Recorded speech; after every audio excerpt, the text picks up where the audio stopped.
yang dikedepankan oleh Gus Nur dan Bambang Tri menegakkan kebenaran. Kok tahu-tahu nggak kelar-kelar dikriminalisasi? Ulama kita, pejuang kita, mujahid kita jadi pesakitan, saudara. Indonesia dirongrong terus dengan musibah, malapetaka, bencana. Kenapa? Rintihan orang-orang menegakkan ayat-ayat konstitusi, menegakkan ayat-ayat suci, saudara. Mereka zalimin, mereka kriminalisasi, saudara. Dan ijazah mana ijazah? Ijazah mana ijazah? Itu doang. Kalau ijazah ada kelar, saudara. Nggak lama-lama, nggak berbalut-balut begini, saudara. Nggak makan korban, kita nggak jadi pesakitan. Kok kita menegakkan kebenaran jadi pesakitan, saudara? Ini yang hak jadi batil, yang batil jadi hak, saudara.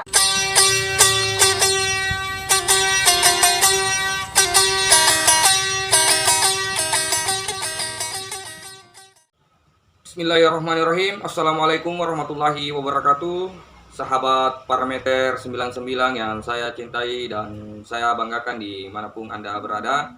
Kali ini kita akan membahas hal yang menarik, yaitu Nopel Bamukmin, salah satu pendekar PA 212, itu kembali berkoar-koar di dalam podcast Bang Repli Harun yang selalu mengatakan bahwa ulama itu dikriminalisasi. Nah, itu kan hal yang sangat ngawur. Karena Nopel Bamukmin ini menganggap bahwa Sugi Nur dan Bambang Tri ini adalah ulama, sehingga dia mengklaim bahwa ulama dikriminalisasi. Untuk lebih jelasnya, mari kita lihat Nopel Bamukmin dalam videonya. Yang terhormat, yang sama-sama kita hormati, pejuang muda kita, sastrawan politik luar biasa, pejuang kita, mujahid kita nih, yang mujahid boleh pejuang dikatakan nggak pernah lelah untuk berjuang membela kebenaran, terutama kebenaran di jalan dinullah. Mudah-mudahan Allah Subhanahu wa Ta'ala berkahi langkah pengacara muda kita, advokat kita Ahmad Husainuddin. Mudah-mudahan Allah panjangkan umurnya dalam taat kepada Allah Subhanahu wa Ta'ala, disehatkan badannya, diberkahi rezekinya, dibahagiakan rumah tangganya, dan segala hajatnya mudah-mudahan dikabulkan oleh Allah Subhanahu wa Ta'ala. Juga alhamdulillah di tengah-tengah kita, senior kita, ada Profesor Dr. Egy Sujana. Begitu juga ada Dr. Refli Harun, luar biasa pejuang media kita, pakar hukum kita. Begitu juga ada Babi Aldo. Ada Aldo juga komplit pokoknya utama daripada imam besar kita, Bang Ajis Januar. Begitu juga ada luar biasa nih orang tua kita nih, senior kita yang biasa dipanggil Engkong Mahmud. Mudah-mudahan kumpulnya kita pada malam hari ini senantiasa selalu mendapat ridho, ampunan dan berkahnya daripada Allah Subhanahu wa Ta'ala. Apa yang disampaikan oleh Bang Ajis juga dari tadi Bang Egy Sujana, ini adalah merupakan yang realistis, yang harus didengar, karena semuanya berdasarkan daripada konsep konstitusi yang ada, bahkan penerapan konstitusi yang ada. Konstitusi ini harus saling sama-sama kita hargai. Kita menghargai konstitusi mereka, kita jalanin konstitusi mereka. Bahkan insya Allah dalam apa yang kita perjuangkan, insya Allah kita tidak pernah menabrak konstitusi. Dan kita tahu, dan kita paham, dan kita jalani, kita akan taat konstitusi selama konstitusi itu tidak berseberangan dengan ayat-ayat suci, saudara. Takbir. Ini menjadi pegangan kita. Silahkan Anda benar-benar mau ekspresikan, mau perjuangkan apa yang kita perjuangkan kebenaran. Tapi jangan pernah menabrak daripada konstitusi. Apalagi menabrak daripada ayat-ayat suci. Yang kita lihat apa yang dijalani oleh Gus Nur. Begitu juga dengan Bambang Tri. Nggak ada menyimpang dari konstitusi, apalagi ayat-ayat suci. Yang dikedepankan oleh Gus Nur dan Bambang Tri menegakkan kebenaran. Menegakkan Karena kebenaran itulah yang kita memang dituntut sebagai orang beriman. Dan kita insya Allah mudah-mudahan bersama orang menegakkan hukum. Kita mempunyai beban moral, dua beban moral. Beban kepada Allah Subhanahu wa Ta'ala atas perintahnya berupa ayat-ayat suci. Begitu juga kita beban moral, betul-betul kita menjaga yaitu konstitusi yang ada. Insya Allah kita taat prosedur. Apa yang kita perjuangkan nggak menyimpang daripada ayat-ayat konstitusi. Nah, ayat-ayat konstitusi ini ada mempunyai induknya, saudara. Pancasila itu ayat-ayat konstitusi. Ayat-ayat konstitusi itu, saudara, sejalan dengan ayat-ayat suci.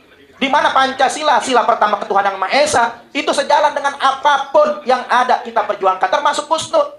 Memang ada daripada ruang lingkupnya Indonesia ini dilindungi oleh ayat-ayat konstitusi, begitu juga Undang-Undang Dasar pasal 29.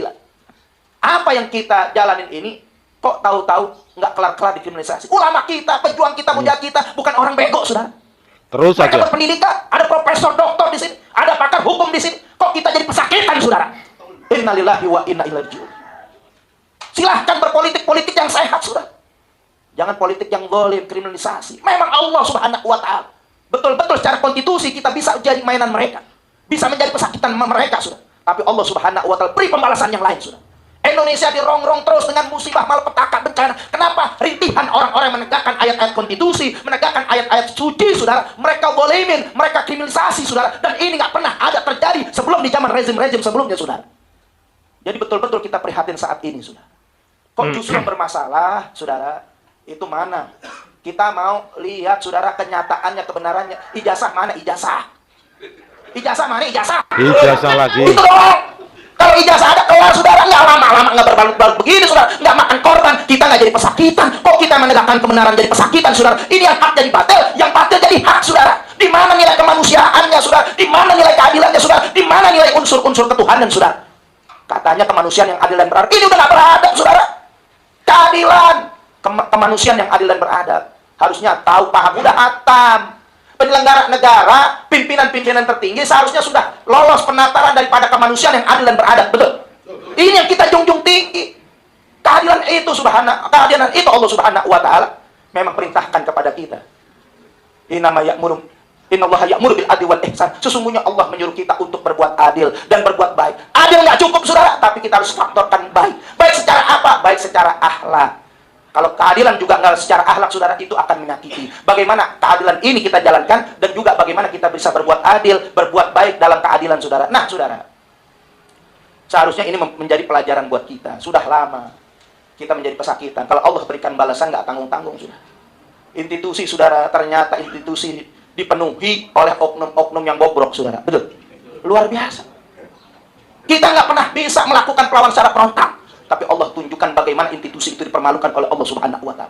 Bayangkan, saudara. Bayangkan seorang polisinya polisi, saudara. Kok bisa seperti itu, saudara? Hati-hati, saudara. Kenapa? Karena mereka mempermainkan hamba Allah yang taat kepada konstitusi, yang taat kepada ayat-ayat suci, saudara. Hati-hati. Allah Subhanahu wa taala, saudara. Memang kadang-kadang di dunia ini Allah nggak perlukan, Allah belum turunkan balasan langsung kepada kita. Akan tetapi di akhirat itu sudah pasti. Hati-hati. Orang-orang terzalimin ini, saudara, nggak ada, yaitu daripada hijabnya, saudara, nggak ditutup. Mereka orang terzalimin merintih, dan ini didengar oleh Allah Subhanahu wa taala. Dan kalau sudah mereka merintih, saudara, Allah dengar, Allah akan memberikan pembalasan. Nah, ini sebagai renungan buat kita. Kenapa musibah, malapetaka, bencana silih berganti, yaitu menimpa negara kita. Nggak selesai-selesai kriminalisasi sama ulama. Saudara, musibah itu pasti, musibah itu umum. Ada musibah sebabnya manusia yang berbuat secara langsung, ada juga musibah disebabkan manusia berbuat secara tidak langsung. Ini renungan buat kita, ini akhir tahun muhasabah buat kita. Sayyidina Umar katakan, hasibu anfusakum qabla an tuhasabu. Hisablah diri kamu sebelum kamu dihisab di yaumul qiyamah nanti. Nah, kita renungin diri kita, introspeksi diri kita, sudah. Di akhir tahun, saudara, kapan lagi kesempatan momentum akhir tahun? Musibah di depan kita itu adalah introspeksi buat diri kita, peringatan buat diri kita. Allah berfirman, "Dhaharu fasada fil bari wal bahri bima kasabat aydinas." Telah tampak kerusakan di daratan dan di lautan karena ulah manusia itu sendiri. Boleh kita lihat, saudara, manusia hakikatnya membangun tapi ternyata merusak. Kita lihat pembangunan di mana-mana, saudara, tapi itu, saudara, hakikatnya merusak. Pembangunan di mana-mana, akhirnya lahan-lahan kosong ditutupi oleh bangunan. Akhirnya air nggak bisa menyerap ke bumi, saudara. Akhirnya banjir di mana-mana. Terjadi pembangunan gedung di mana-mana, bertingkat di mana-mana, gedung kaca di mana-mana. Ketika matahari memancarkan sinarnya, saudara, akhirnya matahari itu memantul kembali menghantam daripada lapisan ozon. Lapisan ozon rusak, terjadi global warming. Itu ulah tangan manusia sendiri. Dan banyak contohnya. Dan ada satu dari ulah manusia yang tidak secara langsung yaitu menghadirkan murkanya Allah Subhanahu wa taala. Wa ma kunna muhlikil qura illa wa ahluha zalimun. Dan tidaklah Allah timpakan musibah malapetaka, bencana kepada suatu kampung, kepada suatu penduduk yang mana penduduknya telah zalim. Gara-gara mereka zalim, saudara, gara-gara mereka berbuat kebatilan, berbuat kedurjanaan, ketika Allah murka, saudara, Allah nggak timpakan orang yang berbuat zalim saja. Ini peringatan buat kita. Dan Allah berfirman, wattaqu fitnatal ladzi la tusibanna alladzi dzalamu minkum khassah wa'lamu annallaha sadidul iqab. Jagalah diri kamu daripada fitnah, musibah, malapetaka, bencana yang tidak saja timpakan orang-orang yang khusus zalim di antara kamu. Gara-gara mereka zalim, saudara, pejabatnya zalim, pemimpinnya zalim, penguasanya zalim, saudara. Begitu Allah murka, bukan mereka saja Allah timpakan. Semuanya rata. Ketika Allah murka, semuanya Allah nggak pilih kasih. Allah nggak pandang bulu, nggak pandang masjid atau gereja, kiai atau pendeta, anak-anak atau dewasa, pria atau wanita, habis. Lihat Cianjur, saudara. Lihat tsunami, saudara. Di Aceh bagaimana itu sebabnya Allah Subhanahu wa taala. Jadi sudah jelas ya pada cuplikan video tersebut bahwa Nopel Bamukmin salah seorang pendekar PA Dasut. Nopel Bamukmin salah seorang pendekar 212 ini kembali berkoar di podcast RP Harum yang mengatakan bahwa ulama dikriminalisasi. Nah, pertanyaannya kemudian, siapa kira-kira ulama yang dikriminalisasi? Apakah Bang Bantri atau Sigit Nur? Dia selalu mengklaim bahwa dialah yang benar. Karena persoalan masih dalam persoalan dugaan ijazah palsu Pak Jokowi. Harusnya mereka ini sadar dan harus terima saja konsekuensinya. Karena di Indonesia ini adalah negara hukum.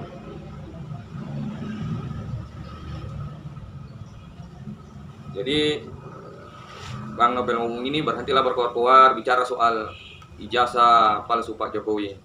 Persoalan palsu atau tidak. Persoalan apa yang dialami oleh Bang Bantri dan Suginur, nah itu sudah menjadi konsekuensinya. Mungkin itu yang sempat saya sampaikan. Semoga bermanfaat. Salam NKRI.